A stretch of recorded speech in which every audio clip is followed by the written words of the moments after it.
એનાથી ઉપર આજે અલ્પેશભાઈ ને પછી કદાચ બ્રહ્મ જ્ઞાન લાગ્યું હોય કે આપણે જયારે ચૂંટણીના પ્રચારાર્થે નીકળશું ત્યારે આપણે ગામ ગોકીરો તો કરવો જ પડશે, તો છૂટકા તો હે નહીં.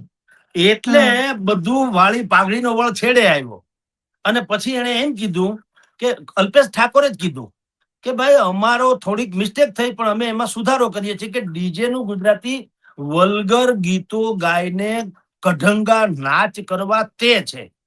અર્થાત તમે લગ્ન ગીત સારા ગાઓ, જેમાંથી પ્રેરણા મળે, જેમાંથી બેન દીકરીને કે બાપ ને દીકરીની ભાવનાની વાતો થાય, સંસ્કૃતિ ઉજાગર થાય, એવા ગીતનોય વાંધો નથી, એવા સંગીતનોય વાંધો નથી. હવે આ જે અત્યારે તથાકથિત સુધારો થયો ઈ પૈમાનો એટલે એનું કોઈ માપદંડ નથી. એટલે શું થાય, હવે ડીજે વાગડશે, કોઈ માણસ ધારો કે એમ કે આ બરાબર છે કે નહીં, કોણ નક્કી કરશે એમાં? કારણ કે બે ગીતે હશે લગ્નના અને બે એમાં મેલોડી ગીતે હશે, બે ફિલ્મના હશે, બધું હશે.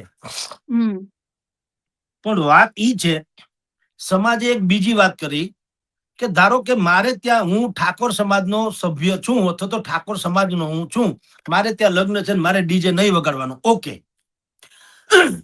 પણ બીજા કોઈ સમાજના, મારી પડોશમાં રહેનારા ઇતર કાસ્ટના, એને ઘરે પ્રસંગ છે ને ઈ ડીજે વગાડે તો મારે નાચવું કે કેમ? અને નાચું તો હું અપરાધી ગણાવું કે કેમ?